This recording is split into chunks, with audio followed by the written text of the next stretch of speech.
નમસ્કાર વિદ્યાર્થી મિત્રો, જય સોમનાથ. ગયા લેક્ચરની અંદર આપણે ચેપ્ટર નંબર 9 જે ત્રિકોણમિતિનો ઉપયોગ છે એ આપણે પૂરું કર્યું. હવે એના પછી જે નેક્સ્ટ ચેપ્ટર જે છે એ ચેપ્ટર નંબર 10 વર્તુળ જે છે એના વિશે આપણે અભ્યાસ કરવાનો છે. વર્તુળ વિશે આમ તો આપણે લોઅર સ્ટાન્ડર્ડથી અત્યાર સુધી અભ્યાસ કરતા જ આવીએ છીએ. તો એની અંદર સૌપ્રથમ એની પ્રસ્તાવના જોઈએ તો વર્તુળ કોને કહેવું?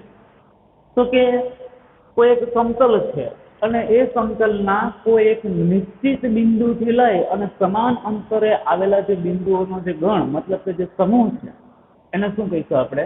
વર્તુળ કહીશું.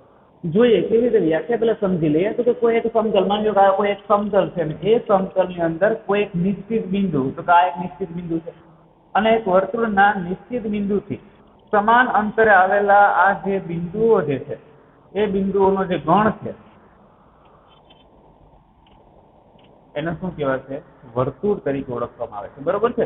વર્તુળના કોઈ એક નિશ્ચિત બિંદુ સમાન અંતરે આવેલા બિંદુઓનો ગણ. હવે આ બધા જ બિંદુઓને હું જોડી દઈશ તો આવી રીતના એક વર્તુળ જે છે એ મળશે.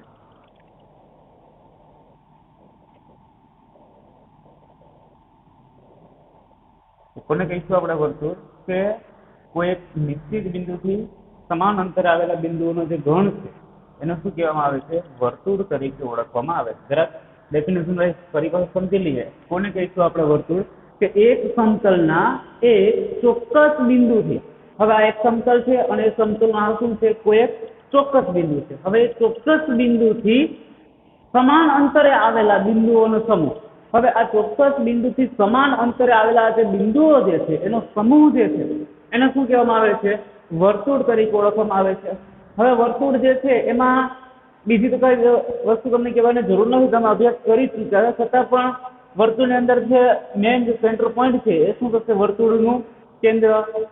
પછી વર્તુળ જે છે ત્યાંથી કેન્દ્રથી લઈ અને વર્તુળ પરનો કોઈ એક બિંદુ છે તો આ શું થશે? વર્તુળની ત્રિજ્યા. અને વર્તુળના બિંદુમાંથી જે કેન્દ્ર બિંદુ જે છે એમાંથી પસાર થતી જે રેખા જે છે એ શું થશે? વર્તુળનો વ્યાસ થશે. પછી વર્તુળ પરના કોઈ પણ બે બિંદુ સુધીનો આ કોઈ એક રેખાખંડ હતો, આ શું થશે? વર્તુળની જીવા થશે. આપણે એ પણ શીખી ગયા છે કે વર્તુળની સૌથી મોટામાં મોટી જીવા કઈ હશે? તો કે વર્તુળનો જે વ્યાસ જે છે એ શું હશે? વર્તુળની સૌથી મોટી જીવા હશે. તો આ બધી જ બાબતો જે છે આપણે ધોરણ 9 ની અંદર શીખી ગયા છે. તો હવે એના પછીનો આપણો જે મેઇન ટોપિક જે છે કે વર્તુળનો સ્પર્શક. તો વર્તુળનો સ્પર્શક એટલે શું? સ્પર્શક કોને કેવો? એની વ્યાખ્યા શું છે? સ્પર્શક ક્યાંથી ઉદ્ભવ્યો છે? કયા ગણિત શાસ્ત્રીનો એની અંદર ફાળો છે? સ્પર્શક જે છે તે વર્તુળને કેટલા સ્પર્શક હોય એની બધી જ થિયરી જે છે એ આપણે સમજવાની છે. તો શરૂઆત કરીએ કે સ્પર્શક કોને કહીશું? તો કે વર્તુળને માત્ર એક જ બિંદુમાંથી સ્પર્શતો હોય ને, એક જ બિંદુમાંથી પસાર થતી કોઈ રેખા હોય ને તેને વર્તુળનો સ્પર્શક કહેવાય. કેવી રીતે? તો જરાક આપણે સમજી લઈએ વ્યવસ્થિત રીતે. માની લો કે આ એક વર્તુળ છે. હવે આ વર્તુળની અંદર કોઈ એક જ બિંદુમાંથી, મતલબ કે માની લો અહીંયા એક બિંદુ આવે છે તો આ એક જ બિંદુમાંથી જે પસાર થતી આ જે રેખા છે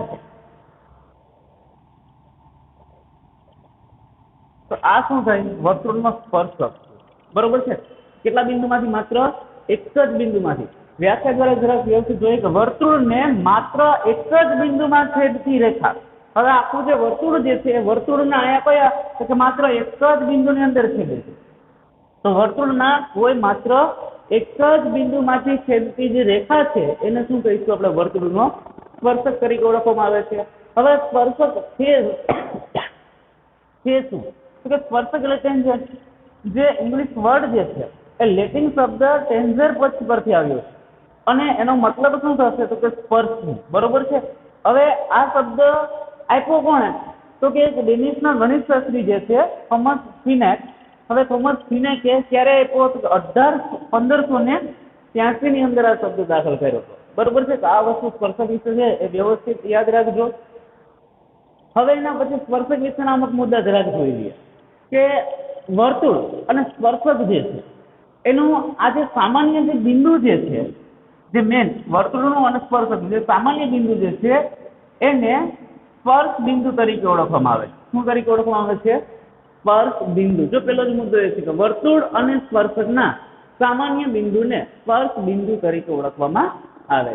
એના પછી શું કીધું કે વર્તુળ પરના દરેક બિંદુમાંથી વર્તુળને માત્ર એક ને એક જ સ્પર્શક હોય. વર્તુળ પર તો અસંખ્ય બિંદુઓ છે, પણ અસંખ્ય બિંદુઓમાંથી પણ દરેક બિંદુ જે છે એ દરેક બિંદુમાંથી પસાર થતો હોય તો માત્ર એક જ સ્પર્શક હોય. કોઈ પણ સ્પર્શક એવો નહીં હોય કે જે વર્તુળના બે બિંદુમાંથી પસાર થતો હશે, બરોબર? એટલે કે વર્તુળના કોઈ પણ એક બિંદુમાંથી પસાર થતો હોય એવો એક અને માત્ર કેટલા સ્પર્શક હશે? એક જ સ્પર્શક હશે. પરંતુ વર્તુળના દરેક બિંદુમાં વર્તુળ જે છે એ તો અસંખ્ય બિંદુઓનો સમૂહ છે, બરોબર? તો એવા અસંખ્ય બિંદુઓમાંથી આપણે કેટલા સ્પર્શકો દોરી શકીએ? તો કે અસંખ્ય સ્પર્શકો દોરી શકીએ. મતલબ આપણે એમ પણ કહી શકીએ કે દરેક વર્તુળને અસંખ્ય સ્પર્શક છે. જો એના પછી કે વર્તુળ પરના દરેક બિંદુમાંથી વર્તુળને માત્ર એક ને એક જ સ્પર્શક હોય છે. એવી જ રીતના આપણે બીજું જે કીધું કે વર્તુળ પર કેટલા છે? તો કે અસંખ્ય બિંદુઓ છે. એટલે વર્તુળ પર કેટલા અસંખ્ય બિંદુ હોવાથી દરેક વર્તુળને કેટલા સ્પર્શકો હશે? અસંખ્ય સ્પર્શકો આવેલા હશે. અને એ તમારો સ્વાધ્યાય જે છે 10.1 એની અંદર પણ ખાલી જગ્યાની અંદર હશે.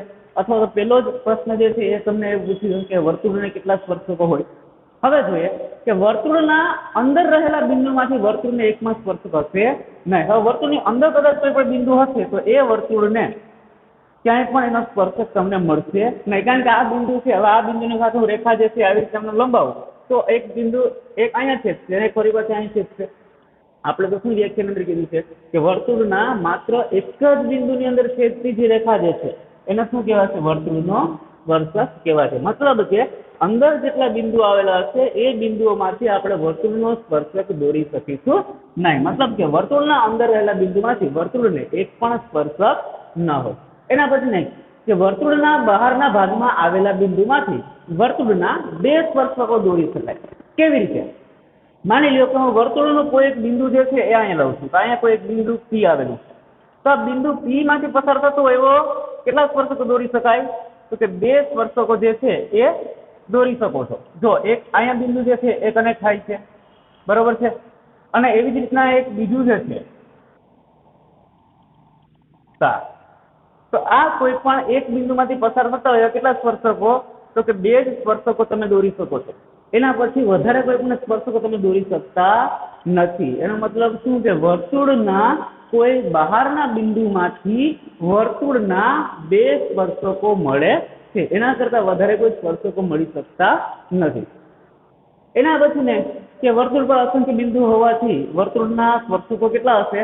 અસંખ્ય હશે. ખાસ ધ્યાન રાખજો કે વર્તુળ પર વર્તુળ જે આખું છે એ તો કેટલા અસંખ્ય બિંદુઓનો સમૂહ છે, બરોબર? તો એ દરેક બિંદુમાંથી એક એક સ્પર્શક તમે દોરી શકો છો. તો એવા અસંખ્ય બિંદુઓનું વર્તુળ જે બને છે તો એનો સ્પર્શકોની સંખ્યા પણ કેવી થશે? અસંખ્ય થશે. નેક્સ્ટ એના પછી વર્તુળને બે બિંદુમાંથી છેદતી રેખાને વર્તુળની છેદિકા કહેવામાં આવે છે. હવે કોઈ પણ એક વર્તુળ છે અને આ વર્તુળને માની લો કે કોઈ પણ બે બિંદુમાંથી રેખા પસાર થાય છે તો આ જે છે એને શું કહીશું આપણે?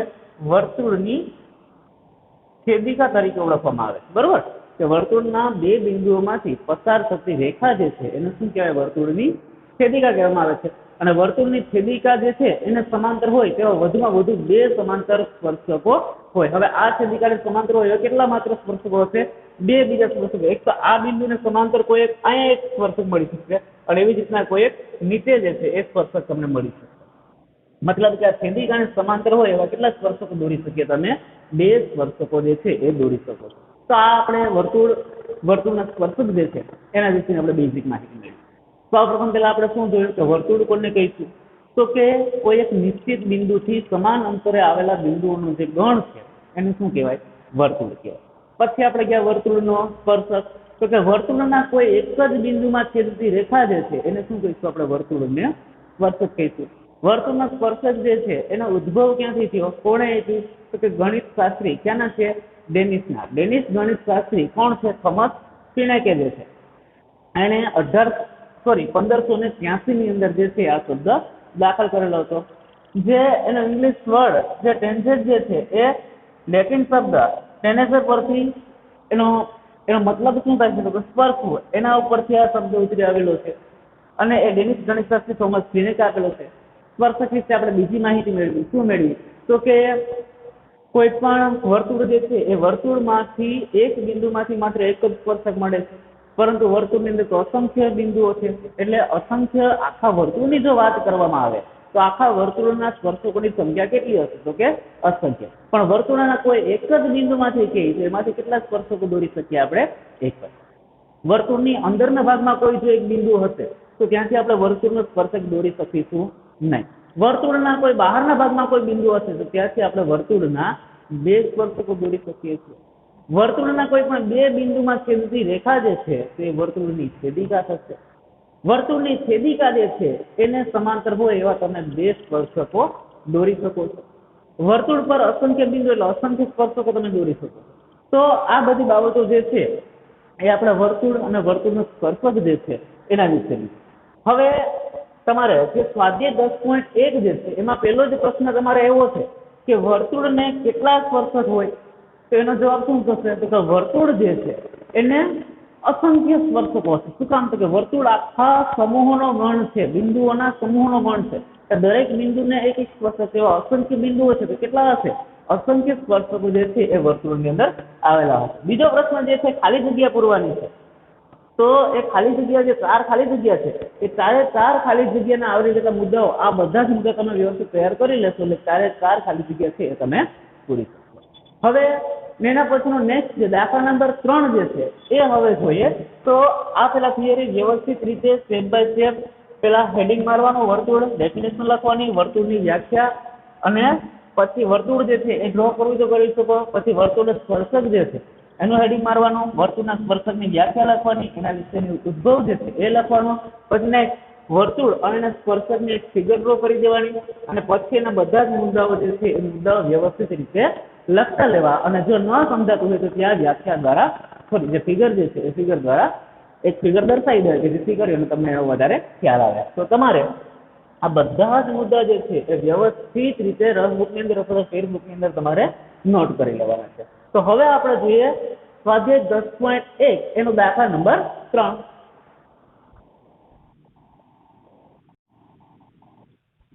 હવે આપણે સ્વાધ્યાય 10.1 સમજતા પહેલા આપણે પ્રમેય 10.1 જે છે એ સમજી લેવો જરૂરી છે.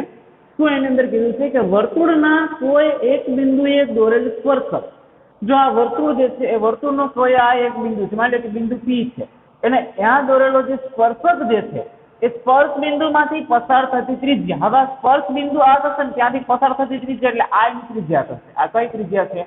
માની લો કે PQ છે. એ પસાર થતી ત્રિજ્યા છે એને કેવો હશે? તો કે લંબ હશે. હંમેશા કેવો હશે? લંબ. બરોબર. તો ત્યાં કેવો? તો કે 90 ડિગ્રીનો ખૂણો બનતો હશે. તો આ થયો પ્રમેય 10.1. પ્રમેય 10.1 શું કહેવા માંગે છે કે વર્તુળ જે છે એના કોઈ પણ એક બિંદુએ તમે જે સ્પર્શક દોરો છો અને એ સ્પર્શકનું જે સ્પર્શ બિંદુ જે છે એ સ્પર્શ બિંદુમાંથી તમે જો ત્રિજ્યા તરફ એક લાઈન ડ્રો કરશો તો એ રેખા જે છે એ ત્રિજ્યા જે છે એ આ સ્પર્શકની કેવું હશે? લંબ હશે. બરોબર છે. તો એ પ્રમેય 10.1 જોયો. હવે જોઈએ સ્વાધ્યાય 10.1 જે છે એનો દાખલા નંબર 3. તો સ્વાધ્યાય 10.1 નો દાખલા નંબર 3 ની રકમ કંઈક એ મુજબ છે કે 5 સેન્ટીમીટર ત્રિજ્યાવાળા વર્તુળના કોઈ બિંદુ P આગળ દોરેલ સ્પર્શક એ PQ છે. હવે 5 સેન્ટીમીટરનું એક વર્તુળ જે છે એ દોરવામાં આવે છે. બરોબર. ત્યાં એક બિંદુ P આગળ એક સ્પર્શક દોરી દીધો છે PQ, અને બીજું તમને માપ આપી દીધું છે ત્યાં એક Q થી લઈ અને O સુધીની એક જે રેખા છે, વર્તુળનું કેન્દ્ર સુધી એક રેખા જે દોરવામાં આવે છે જેનું માપ તમને આપી દીધું છે કે 12 સેન્ટીમીટર. તો તમારે અહીંયા PQ આ જે સ્પર્શક જે PQ જે છે એનું અંતર તમારે શોધવાનું. તો અહીંયા તો શું કરીશું? પેલા સૌપ્રથમ પેલા ઓપ્શન આપી દીધા છે કે ABCD. એની અંદર 12 સેન્ટીમીટરનો જવાબ થશે, 13 centimetre B option, C option 8.5 centimetre અને ડી ઓપ્શન વર્ગમૂળમાં 119 સેન્ટીમીટર. તો સૌપ્રથમ પેલા તો અહીંયા શું જોઈએ? તો કે અહીંયા જો એક O થી P જે છે તો આપણે હમણાં જ પ્રમેય 10.1 શીખ્યા કે O થી P જે છે એ PQ ઉપરનો લંબ થશે. હવે PQ ઉપરનો લંબ થશે એટલે ખૂણો P જે છે એ કાટખૂણો થશે. બરોબર છે. તો આપણે શું કહી શકીએ કે અહીં ત્રિકોણ OPQ માં ખૂણો P જે છે એ કેવો થશે? 90. તો અહીં ત્રિકોણ OPQ માં ખૂણો P 90 લઈએ. શું કામ? તો કે પ્રમેય 10.1 એક પરથી, કારણ કે તમે 10.1 ની અંદર શું કીધું છે કે સ્પર્શક જે છે તેના સ્પર્શ બિંદુમાં ત્રિજ્યા સુધીની કોઈ રેખા દોરો તો એ કેવી હશે અને લંબ હશે. તો અહીંયા જો સ્પર્શક થયો અને પી બિંદુએથી આપણે એક રેખા દોરી દીધી, મતલબ કે ત્રિજ્યા દોરી ઓપી, એ શું થશે તો કે અહીંયા સ્પર્શક પી ક્યુ ને લંબ થશે. તો અહીંયા ઓ પી ક્યુ આ જે ખૂણો જે પી જે છે કેટલા મળે છે 90 ડિગ્રીનો મળે છે. હવે આ માપખૂણો 90 ડિગ્રી મળી ગયો તો અહીં કાટકોણ ત્રિકોણની રચના થાય છે. તો માટે હવે આપણે શું લખી શકીએ કે માટે પાયથાગોરસના પ્રમેય મુજબ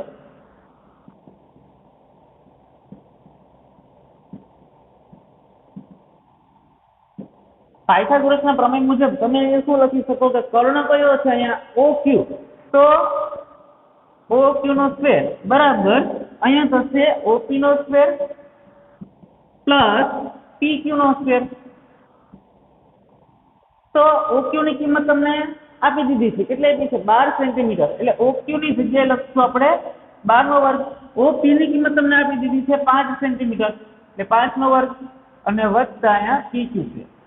પીક્યુ સ્ક્વેર જે છે એને આપણે સૂત્રનો કરતા બનાવશું. તો આ 5 નો વર્ગ આ બાજુ આવશે, એટલે 12 નો વર્ગ કેટલો થશે 144 અને 5 નો વર્ગ 25 એ બરાબર ને આ બાજુ આવશે એટલે -25 થશે.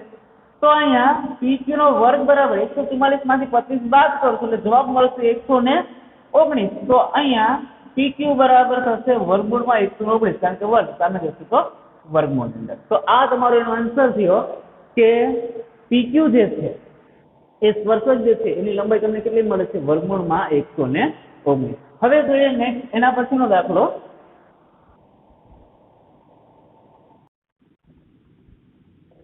તો નેક્સ્ટ એના પછીનો આપણા સ્વાધ્યાયનો છેલ્લો દાખલો જો, જેની રકમ શું કીધી છે દાખલા નંબર 7, જેની રકમ તમને કંઈક એ પ્રમાણે કીધી છે કે એક વર્તુળ દોરો. તો સૌપ્રથમ પહેલા આપણે શું કરશું, એક વર્તુળ દોરીશું.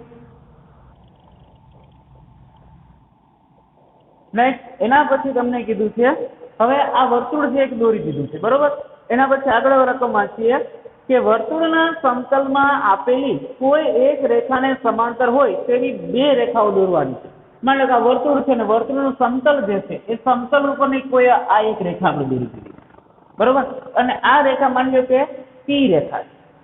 નેક્સ્ટ એના પછી તમને કીધું છે કે જે પૈકી બે રેખા હજી તમારે દોરવાની છે એની કન્ડિશન શું આપી કે જે પૈકી એક વર્તુળનો સ્પર્શક હોય અને બીજી વર્તુળની છેદિકા હોય. હવે રેખા પી જે છે એને સમાંતર બે રેખા દોરવાની છે, જેમાંની એક રેખા જે છે એ શું હશે તો વર્તુળનો સ્પર્શક હશે. માની લો કે આ જે છે એ રેખા ક્યુ જે છે એ શું છે વર્તુળનો સ્પર્શક છે, અને હજી એક રેખા આપણે દોરવાની છે એ પણ પી ને સમાંતર હોવી જોઈએ. માની લો કે આ રેખા છે અને એ શું છે વર્તુળની છેદિકા છે. તો માની લો કે આ જે છે વર્તુળનો સ્પર્શક જે છે એ એમ બિંદુએ છેદે છે અને આર જે છે એ માની લો કે એ અને બી બિંદુએ છેદે છે. તો માત્ર ફિગર જ ડ્રો કરવાની કીધી છે બરોબર. તો અહીં આપણે તમને સૌપ્રથમ પહેલા આપણે શું જોયું તો અહીં કઈ રેખા તો કે રેખા પી જે છે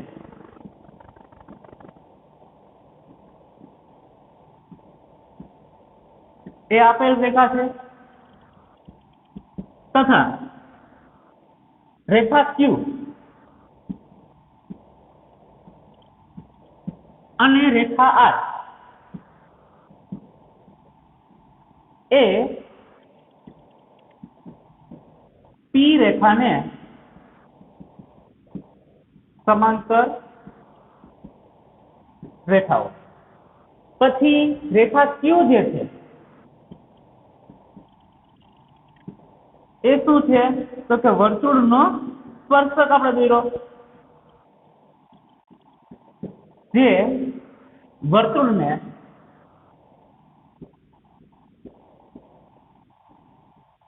કયા બિંદુએ તો કે એમ બિંદુએ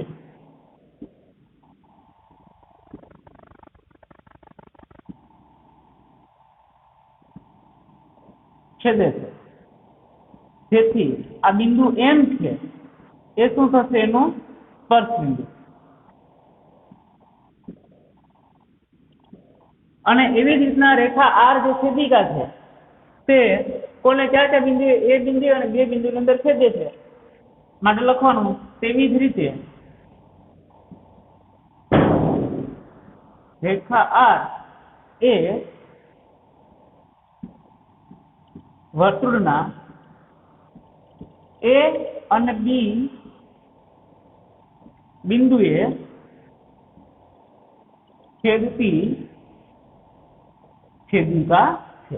તો આ થયો આપણો દાખલા નંબર 4 જે છે એનો આન્સર. દાખલા નંબર 4 ની રકમ તમને શું કીધી છે કે એક વર્તુળ દોરવાનું છે, પછી વર્તુળના જે સમતલમાં આવેલી કોઈ એક રેખા દોરવાની અને એને સમાંતર હોય એવી બે રેખા દોરવાની છે, પરંતુ એમાં એક રેખા વર્તુળનો સ્પર્શક હોવો જોઈએ અને બીજી રેખા એ વર્તુળની છેદિકા હોવી જોઈએ. તો અહીંયા આપણે જોઈ શકીએ કે રેખા P જે છે એ પેલા આપણે કાપેલી છે. P રેખાને સમાંતર હોય એવી રેખા Q અને R છે, જ્યાં Q જે છે એ વર્તુળનો સ્પર્શક છે અને સ્પર્શ બિંદુનો કયું છે M છે. અને એવી રીતના રેખા R જે છે એ વર્તુળની છેદિકા છે અને જે કયા બિંદુએ છેદે છે, બિંદુ A અને બિંદુ B એ છેદતી વર્તુળની છેદિકા છે. તો આજના આ લેક્ચરની અંદર આપણે વર્તુળની પ્રસ્તાવના જોઈ, વર્તુળનો સ્પર્શક જે છે એના વિશે જોયું અને નેક્સ્ટ આપણે સ્વાધ્યાય 10.1 જે છે એ આપણે પૂર્ણ કર્યું. હવે જ્યારે આપણે નેક્સ્ટ લેક્ચરની અંદર મળશું ત્યારે આપણે સ્વાધ્યાય 10.2 જે છે ત્યાંથી આપણે સ્ટાર્ટ કરીશું. આપણું આ ચેપ્ટર જે છે એ શિક્ષાગત સિલેબસની અંદર સાવ શોર્ટ ચેપ્ટર છે અને કદાચ એક જ લેક્ચરની અંદર હવે આના પછીના નેક્સ્ટ લેક્ચરની અંદર આખું ચેપ્ટર જે છે 12મું એ કદાચ કમ્પ્લીટ થઈ જશે. તો હવે જ્યારે આપણે નેક્સ્ટ લેક્ચરની અંદર મળીશું ત્યારે આપણે જોઈશું સ્વાધ્યાય 10.2 અને એની થોડી ઘણી થિયરી.